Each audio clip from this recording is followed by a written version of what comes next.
Revolución Libertadora. Pacto Frondizi-Perón. Arturo Frondizi buscó establecer un acuerdo secreto con el exiliado Perón. Este logró enviar clandestinamente un mensaje a sus seguidores. En él llamaba a apoyar la fórmula intransigente. A cambio, Frondizi prometió levantar las prohibiciones políticas a los peronistas y normalizar la CGT. Así, Frondizi llegó a la presidencia con el apoyo electoral peronista con casi el 45% de los votos. Plan Prebisch. En 1955, el gobierno militar encargó al economista argentino Raúl Prebisch un diagnóstico de la situación económica. Para que la economía vuelva a crecer, era necesario generar divisas que permitieran importar maquinaria para tecnificar el agro y modernizar la industria. Había que fomentar el crecimiento del sector agrario para exportar más materia prima. Se lograría mediante una devaluación de la moneda que abaratara las exportaciones. Además, el gobierno debía evitar que se generara inflación. Levantamiento de Valle. Un sector minoritario de los militares, liderado por el general Juan José Valle, se alzó contra el gobierno en apoyo del retorno de Perón. La represión fue durísima. Los cabecillas de la revuelta fueron fusilados. Ni siquiera la derrota de este acto de resistencia más organizada pudo hacer que los peronistas se resignaran. Muchos siguieron esperando el regreso de su líder. División de la UCR. La UCR, igual que la población y los militares, estaba dividida desde 1956, de acuerdo con las actitudes que sus partidarios tenían frente al peronismo. Una fracción llamada UCR intransigente era favorable al diálogo con los sectores peronistas, mientras que la UCR del pueblo tenía una actitud menos tolerable hacia los peronistas. Proscripción del peronismo. Aramburu incrementó la represión contra el peronismo y, el 5 de marzo de 1956, sancionó el decreto 416156, proscribiendo el peronismo, abarcando tanto la ilegalización del partido como la prohibición de sus ideas, símbolos e incluso la mención del nombre de Evita y Perón. La presidencia de Frondizi. Arturo Frondizi llegó a la presidencia gracias a un acuerdo que hizo con Perón.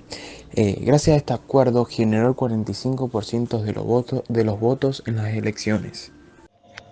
Las medidas económicas. Frondizi y su ministro de Economía, Rogerio Frigerio, intentaron estimular el desarrollo económico. Una de las medidas que tomaron fue impulsar el ingreso de la Argentina en el Fondo Monetario Internacional y en otros organismos financieros creados en la posguerra. Estos otorgaban préstamos para mantener la estabilidad monetaria y para financiar inversiones.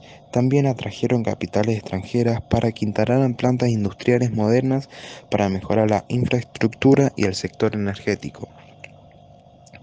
Así fue como comenzaron a radicarse en distintas partes del país plantas automotrices y de electrodomésticos instalaciones de extracción y procesamiento de petróleo, entre otras.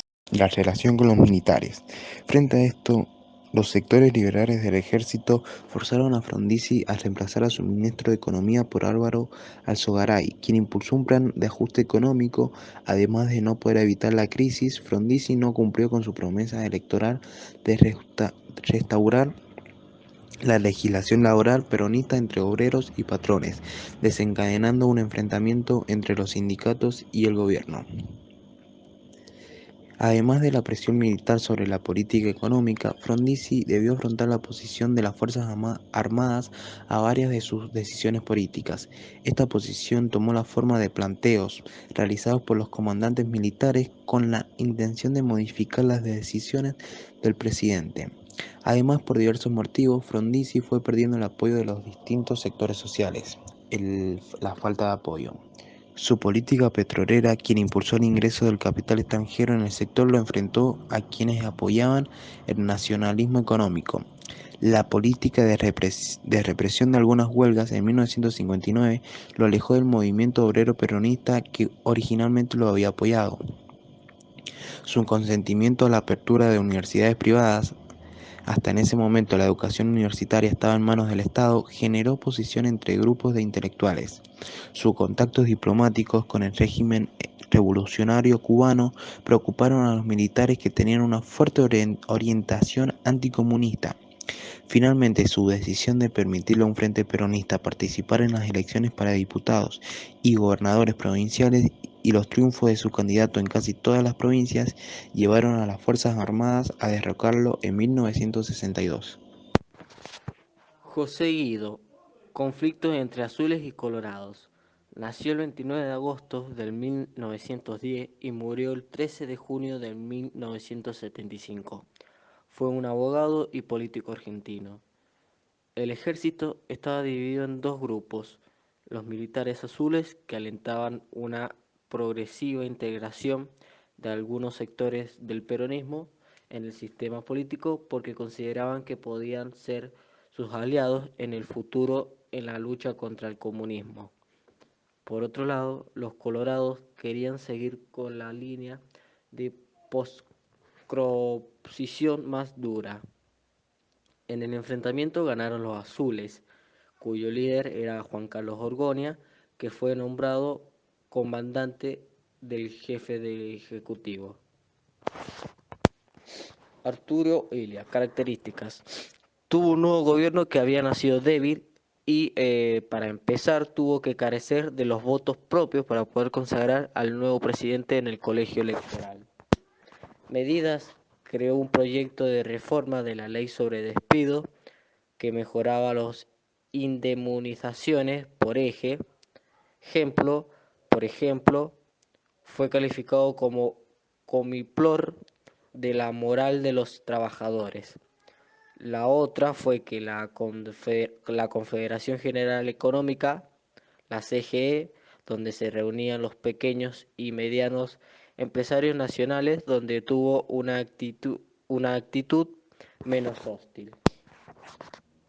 Luego estuvo el plan de lucha, donde la CGT llevó adelante en el 1964 un plan de lucha cuyos objetivos eran la obtención de mejoras salariales, de control de precios y el levantamiento de la proscripción del pensamiento.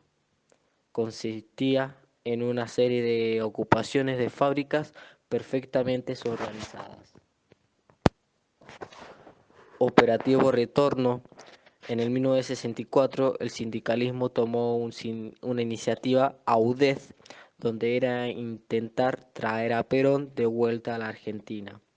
¿Qué pasó? Fue frustrado este proyecto por el gobierno argentino, que reclamó al gobierno brasilero que detuviera el avión donde viajaba Perón y su comitiva. Golpe de Estado. Fue planeado con mayor anticipación que otros y gozó también de una inusitada publicidad de militares y empresarios.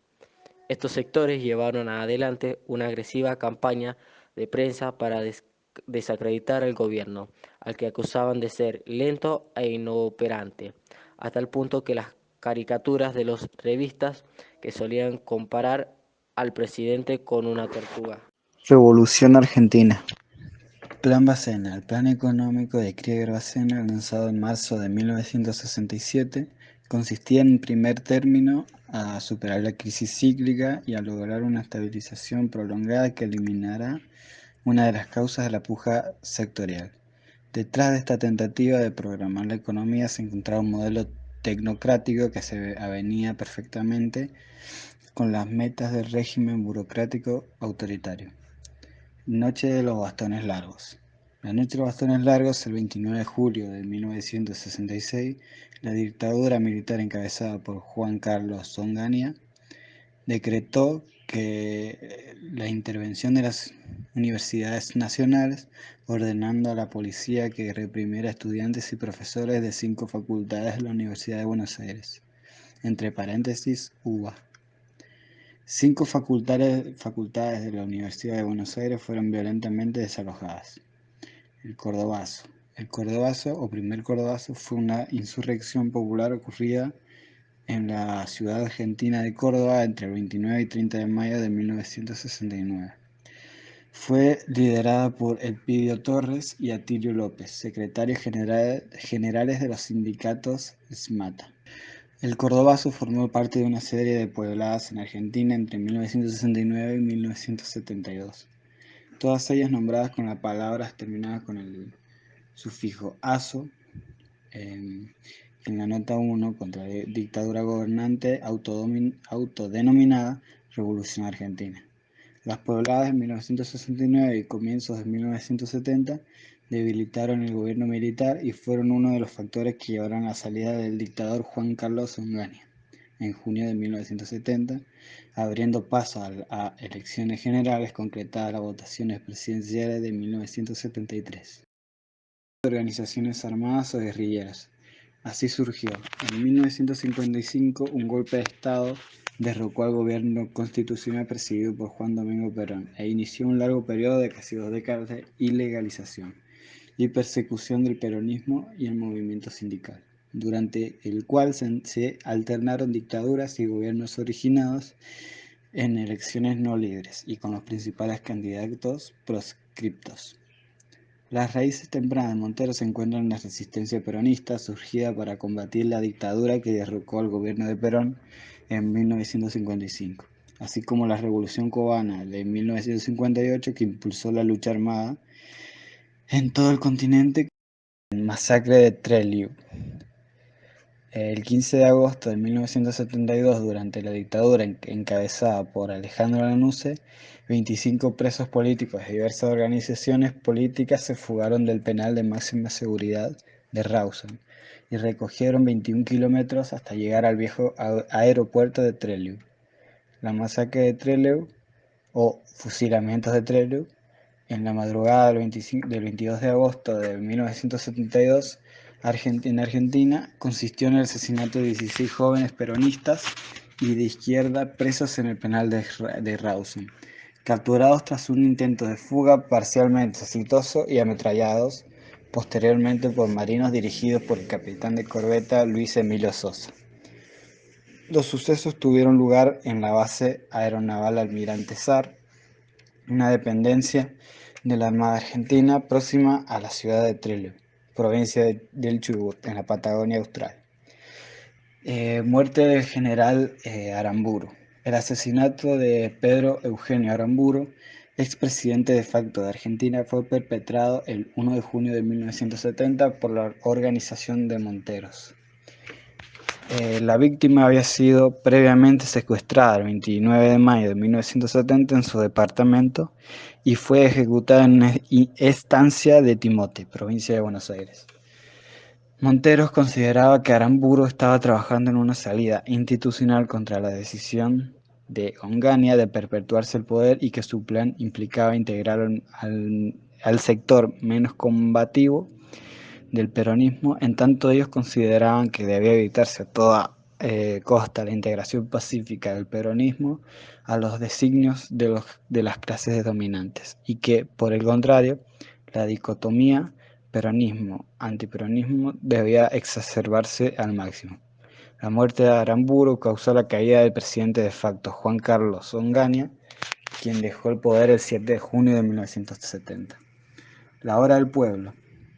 La hora del pueblo fue el título de un documento multipartidario firmado el 11 de noviembre de 1970 que a su vez dio nombre al agrupamiento de partidos políticos argentinos que lo firmaron y se reunieron para presionar a la dictadura militar autodenominada Revolución Argentina a abrir una salida electoral que diera origen a un gobierno democrático.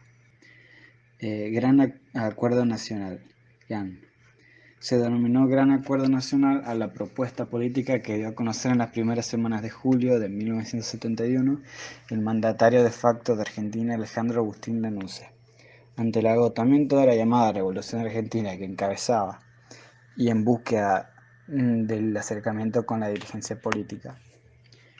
La Hora del Pueblo avaló la designación del dirigente radical Arturo Monroy como ministro del Interior del gobierno militar a fin de garantizar un proceso electoral relativamente limpio. El gobierno no permitió que Juan Domingo Perón se presentara a las elecciones y pretendió implementar un audaz proceso bipartidista denominado Gran Acuerdo Nacional, diseñado por el mismo Monroy.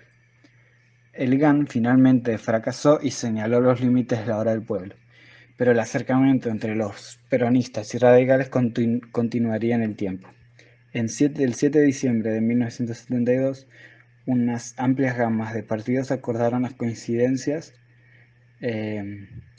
programáticas del plenario de organizaciones sociales y partidos políticos, que a su vez sería el sostén político del pacto social y sería uno de los elementos más importantes en la conformación de una democracia estable a partir de 1983.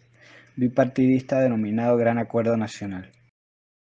El retorno del peronismo. No habían transcurrido 2 meses de la asunción de la Cámpora cuando la consigna Cámpora al gobierno, Perón al poder, coreada insistentemente durante la campaña, adquirió consistencia. El heterogéneo y multiforme conjunto que constituía el peronismo había comenzado a desgarrarse, y la puja para determinar qué sector era más fuerte se había trasladado al gobierno. Por esto, el presidente Raúl Astiri, que estaba provisoriamente al gobierno, convocó a nuevas elecciones. En ese momento emergió el conflicto por definir quién acompañaría a Perón en la fórmula electoral. Los primeros rumores señalaron que le ofrecerían la vicepresidencia a Ricardo Balbín, presidente del principal partido de la oposición, la Unión Cívica Radical. El conflicto por la definición de la fórmula lo resolvió por el propio Perón cuando el 2 de agosto, a pesar de la oposición generada en el seno de su propio movimiento, la integró con su esposa, María Estela Martínez de Perón, más conocida como Isabel. En septiembre se realizaron las elecciones. El binomio Perón-Perón se impuso con el 61% de los votos sobre la fórmula radical Ricardo Balbín-Fernando de la Rúa. El presidente apeló a la conversación del pacto social y el apoyo a la colaboración de los partidos políticos. Su corolario era la democracia integrada.